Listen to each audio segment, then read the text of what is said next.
best of who you are to the world, and the best will come right back to you. Hello, ladies and gentlemen. It's yet another exciting and life-transforming episode of the Leading Woman Show on Ablaze TV, and I am your humble host, Carisma Esther. Stay with me, and I'll be right back after the snap.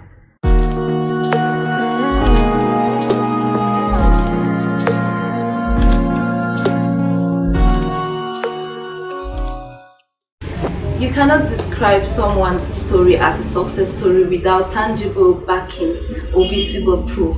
Now today I bring to you on the show a woman whose life cuts deep, her life story cuts deep across Cameroon, Africa, and the world. And today her story is going to be transforming lives out there. And her life story is backed by a series of awards that you are going to discover in the course of the show. Hello, Mom. Good afternoon. Thank you for accepting to be on the show. Thank you very much, Carisma. I think I count myself blessed to be on your show, and I'm looking forward to sharing a little bit of my life experience. Yes, that is going to be transforming lots of lives out there. So we're going to start with you introducing yourself to the viewers, because I personally know you, but I might not have the right words to introduce you, so I prefer you introduce yourself to the viewers. Charisma is always not very easy to introduce yourself yes. or to talk about yourself, because sometimes you think other people see you and they can talk better or speak more to your life. But let me open up my introduction with my mantra, something that I live by, and that is: a candle loses nothing by lighting another candle. And it was drawn from an inspiration from a song that I got from Bernice Regan Johnson, who's a songwriter. And she says that which touches me most is that I have a chance to pass on to others that which was passed on to me. So I think that I'm just going along with passing on to others the little that I have received, because we grow and we rise by lifting others. So that is my mantra. And coming from that backdrop, my life has definitely has been one of ups and downs, like everybody else's life. But I think that trying to be a rainbow in people's clouds has been the push that has enabled me to sail through. I am basically, most people call me Auntie Glad, others call me Yaa Gladys, others Sister Glad, depending on where you're coming from. But I think that I like Auntie Glad because it's a little personal, so when somebody calls me Auntie Glad, I think that they are close to me. I am a proud and blessed mother of 3 daughters, and I want to thank God for that. Unfortunately, their father left us when they were still very young, but by God's grace which is sufficient, I have been able to do what I can to bring them up. And I think that they have also been my drive. Because I wanted them to grow up to know that women can achieve, women can do, and women can lead. So I had to do that by example, by putting my best foot forward each time I had the opportunity. In church circles, I am the chairperson of the East Congo North Presbytery, which is one of the largest presbyteries in the Presbyterian Church in Cameroon. I am also a member of the ESCO of the Presbyterian Church in Cameroon. That's the top 11 people that decide on the affairs of the Presbyterian Church in Cameroon. It's a wonderful blessing for me to be a part of that. I am a member of the Christian Women Fellowship Movement, but my passion is gospel music. So I led a choir in PCC Bastos, where I'm elder, for over about 29 years. That tells you how old I am. And that has been, I can call it a magic portion in my life, because I have seen the youngsters grow in the choir. 2 men and women who are married today and are leading in various spheres of their lives. So in church circles, that's who I am, and that is what I do. Now in this civil society, I am advisory board chair to several organizations. Advisory board chair to HOFNA, Hope for the Needy Association. I am also advisory board chair to the Cameroon Indian Women Business network, which has just been launched. And the president is Ruth Tembi. You might want to talk to her. Okay. She's somebody you want to talk to. Yes, and civil society, again, I am a member of Optimist International, which seeks to educate and enhance and empower young girls. I want to say that before I go any further, my passion, what drives me now, is honing and harnessing the talents and the skills of young women. Wow. Building the next generation of female leaders, inspiring hope and possibility. And I hope that my voice here today will speak to a young girl and tell that girl that she can do all things through Christ that strengthens her, and that she can be what she wants to be as long as she puts her heart to it, she will achieve. So I think that is something that drives me. Now that's civil society. I worked with the U.S. Embassy for about 17 years, and during that time I had the opportunity to work on several programs, educational and cultural exchange programs, the Fulbright program, which is a degree program, a Humphrey program, which is a mid-level career professional development program, the African Women Entrepreneurship Program, building business women from across Africa and sending Cameroonians to participate in the program. I worked on what they call the International Digital Leadership Program, which was a thematic program that brought Cameroonians to the United States to study or to meet with their counterparts from all over the world on specific themes to enhance their capacity in the work that they're already doing. So this, I consider myself to have been a bridge between Cameroon and the United States in that respect. And that I think I met so many people, ministers today, across the board, business leaders through these programs. So I count myself really blessed. It was not a job, and I think it was a mission. So that is my backdrop. I think that was a very long introduction. But what a profile. I want to give a round of applause to that. I mean, when I was talking to you some days ago, I told you that you are a national treasure and should be guarded with so much jealousy. I think all of this paints that picture to the world out there. Now I want you to tell me about your journey with the U.S. Embassy as a cultural affairs specialist.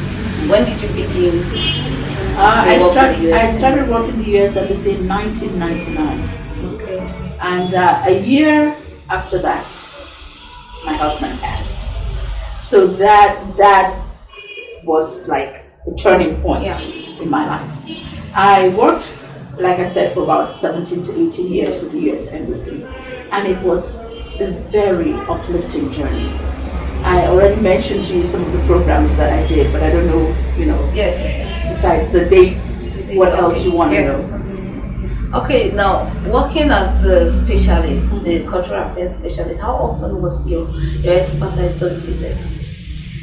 Actually, at some point, when they give you your job description, they tell you that you're going to be in charge of implementing, these kinds of programs. But there's fine line that says you will be called upon to do other duties, for the front office. And the front office means the ambassador. Yeah. So when it came to programming the work that the ambassador did, I was solicited. So at a very high level, I interacted with the ambassador at an ambassadorial level, and that also cut across to working with ministers, government ministers in Cameroon as well. So that was part of my responsibility. Okay.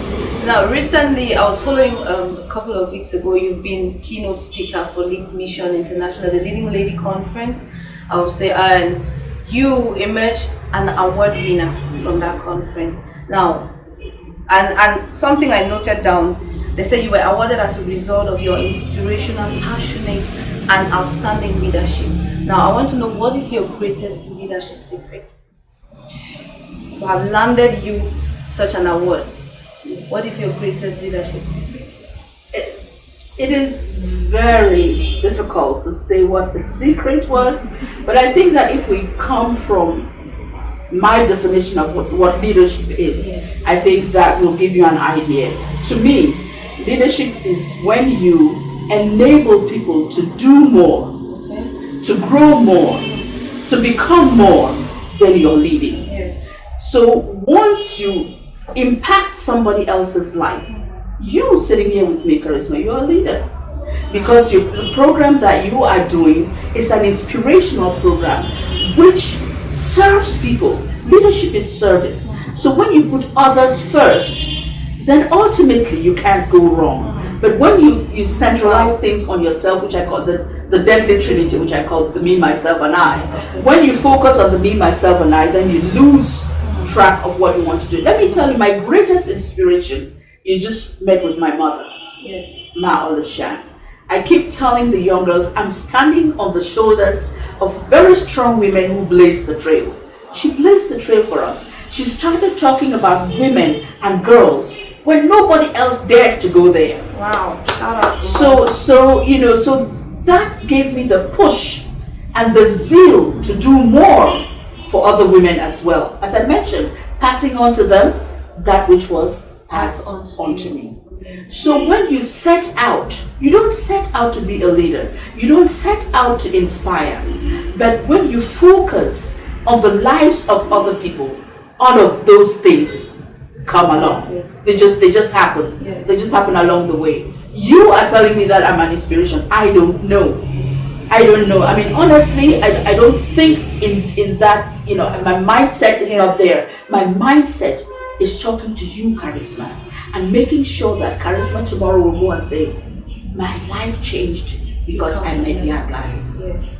That is what makes a difference. It is not the crowd. It is the one person who receives your message. You see something in that person's life. Legacy is not what you leave for people. It's something that you leave in people. Wow. Something that you leave in people. Because people will forget what you said. They will forget what you did. And they will never ever forget how you made them feel. Exactly. If you walk into my home and I do not smile and I don't welcome you, that is what stays. I can give you all the food and drink. It doesn't mean anything. But it is the warmth that you will remember. And that is what you take with you. So by the time I am done, I hope that I empty myself out. I give everything that I have in me so that the next generation will say, we thank God, Yaa Gladys here. Wow. Who else feels that we shouldn't stop talking till tomorrow? But you know what? You're going to sit back there, take a sip, and when we come back after this break, we're going to get to know more about Yaa Gladys. Oh.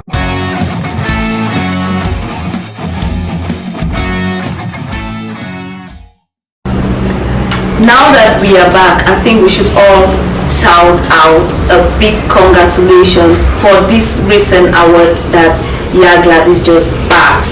Please put your hands together. Congratulations, congratulations, congratulations. Your life is really one to look at. Your life is really motivating. Your life story is really transforming. Now, gender inequality has put a lot of barriers before young women, and it is believed that some offices can only be run by men, like becoming CEOs, managing directors, company directors, and all of that. But now, when I look at you, I see a woman who has ventured, who has dared, and is succeeding in such offices. Now, do you think more women should venture, should dare, should break these barriers by attempting to step into leadership positions? Most definitely big yes.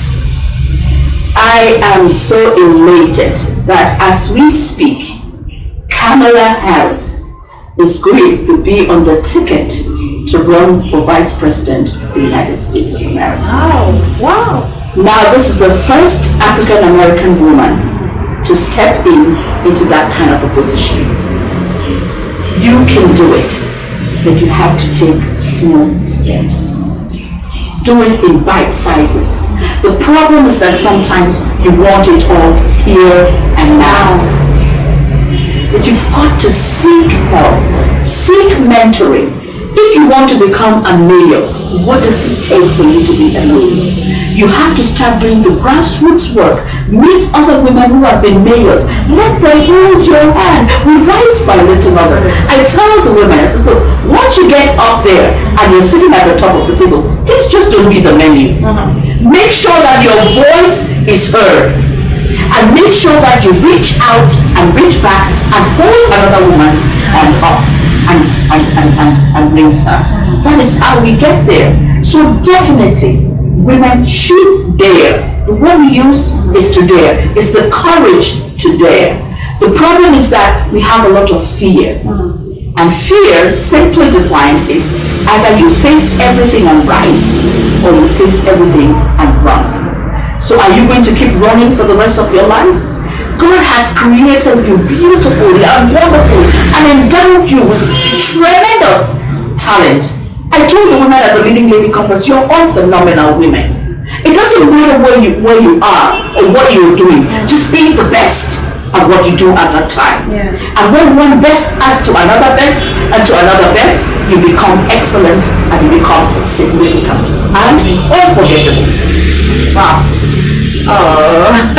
So when you do the best that you can, you put your best foot forward. There's a little poem that we learned in primary school. It says, good, better, best. Do not rest until your good becomes better and your better becomes best. So it is something that you work on constantly. It doesn't happen overnight. But don't get discouraged. Be consistent and be persistent. Be consistent and be persistent. Now work hard until your good becomes better and your better becomes the best. That is a take-home message for you younger elderlies watching us. Now, lots of people think that to be successful as a career woman makes you a feminist, or at some point deprives you of being exceptional in your role as a family woman. Now you double up as a successful career woman and a successful family woman, single mother for that I would say. Now I want you to tell us, how do you balance it? How do you create the balance by being successful at career and at the same time being successful as a mother, as a family person? My faith drives me. I know that in God's eyes I'm very special. Definitely. And so the onus is on me to manifest that specialness that I have in me. And so you need to understand who you are. What is your purpose? Now, if you do not understand who you are and where you are going, you can't take somebody else there. You cannot take somebody to the place where you cannot be. You understand? Yes. So you have to understand yourself, understand your passion, what drives you, understand your purpose in life, and then you move from that. That's what I'm saying. Yes. Now, being a feminist, you know, that was kind of like a taboo word, you know, at a certain people, you know, people were saying, you know, if you call yourself a feminist, then it means that you want to wear the trousers, or you want to be a man, and all of that. Well, women are women. Exactly. Because women do so many things, much more than men do. I'm sorry, men, but that's all I know. I know how to be a woman, and I think that women are just amazing creatures. And they have to step up to the plate and realize their amazingness. I call it their somethingness, that nobody can put a finger on, that they've got it. They've got it. So when feminism was not a word that people wanted to identify with, I coined my own phrase. I called myself a womanist and a peoplepreneur. And a woman is just being anything that enhances womanhood, anything that brings out the best in women, I stand for.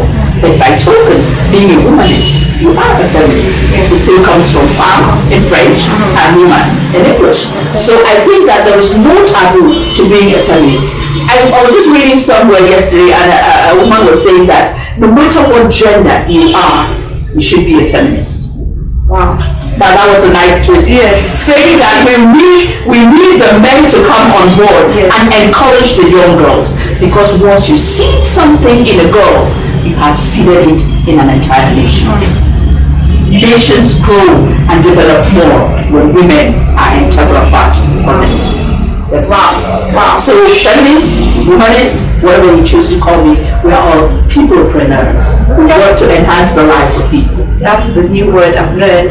Peoplepreneur, enhancing the life of people. Now I see you I feel you're involved in church a lot. You mentioned that earlier. Now I want you to categorically tell me how your life as a Christian someone who follows or who acknowledges God is being, how that life has influenced your career?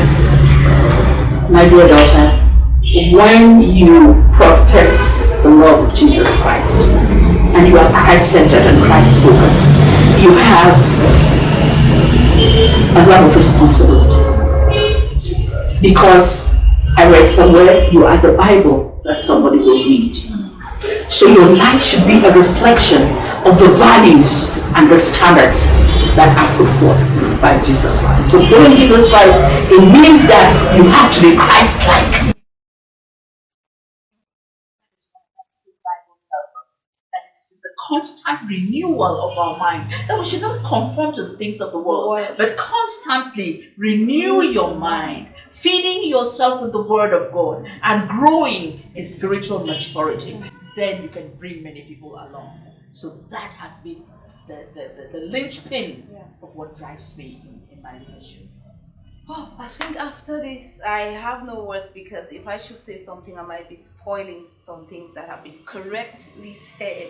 On this note, we are going to say goodbye, but before we go, Mom, what advice will you leave with a young girl out there who is watching us right now and wants to become like you in future, or probably follow your steps, but is scared today, is scared to venture?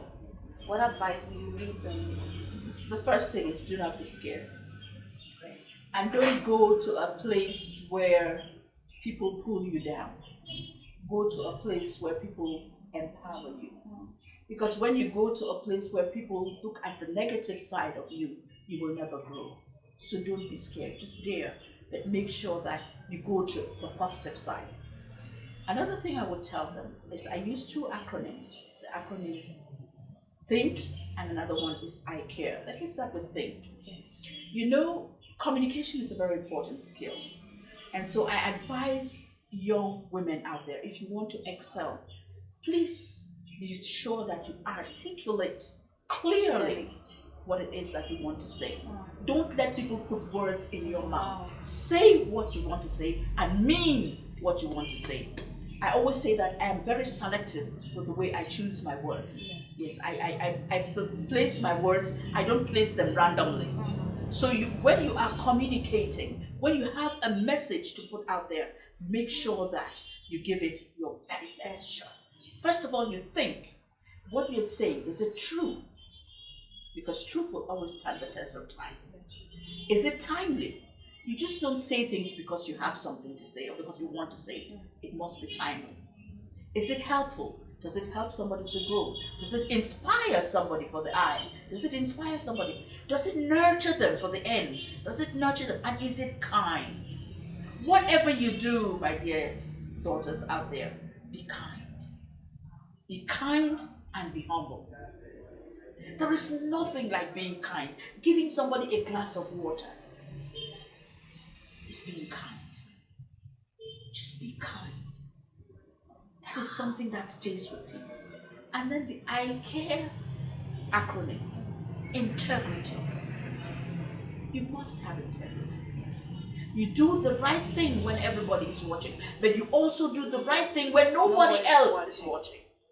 You cannot buy that. That is what builds your character. The care is the compassionate. It comes back to the kindness, being compassionate, feeling for another person, empathy, going to that other person's space and making sure that you feel that space. The A is being accountable for what you say and what you do. Unfortunately, in our world today, accountability is down the drain. Nobody thinks that they are accountable for anything, so that people just go around and they do what they want to do when they want to do it. The R is for respect. When you came in, I asked you to greet my mother. It's a sign of respect. You respect yourself, and when you respect yourself, other people will respect you in return. So I implore all the young girls out there, please have respect for yourself. Dress properly. Be decent. Be polite. Be fashionable, yes. But be decent if you're fashionable, yes. Be respectful. The last one is excellence. Do not be mediocre. Put your best foot forward. Be excellent in everything that you do. And a dash is the passion. I do everything with a lot of passion. When you put your passion to it, your passion drives you and it can take you to higher heights. And the sky will not be your limit, the sky will be your springboard. Oh, definitely. Wow, I just feel like I walked into a classroom and I've been taught. And I think everybody watching out there would definitely have that same feeling. Thank you very much. I thank you and God bless you. God bless. I know this is my passion, young people right here. This is because my time is up. I'm going, I'm working out, and so if I can pass it on to you and you carry it out to other people, then I would say I thank God. So I thank you for this opportunity and may God bless your work. Thank you for transforming lives. This is going to be your legacy that will live on. Thank you very much. And on this note, we say a goodbye from the Ablaze team. But before we go, remember to always subscribe on our YouTube channel and make sure you turn on the notification button so that you don't get to miss out on any of our amazing updates. See you next time. Bye-bye.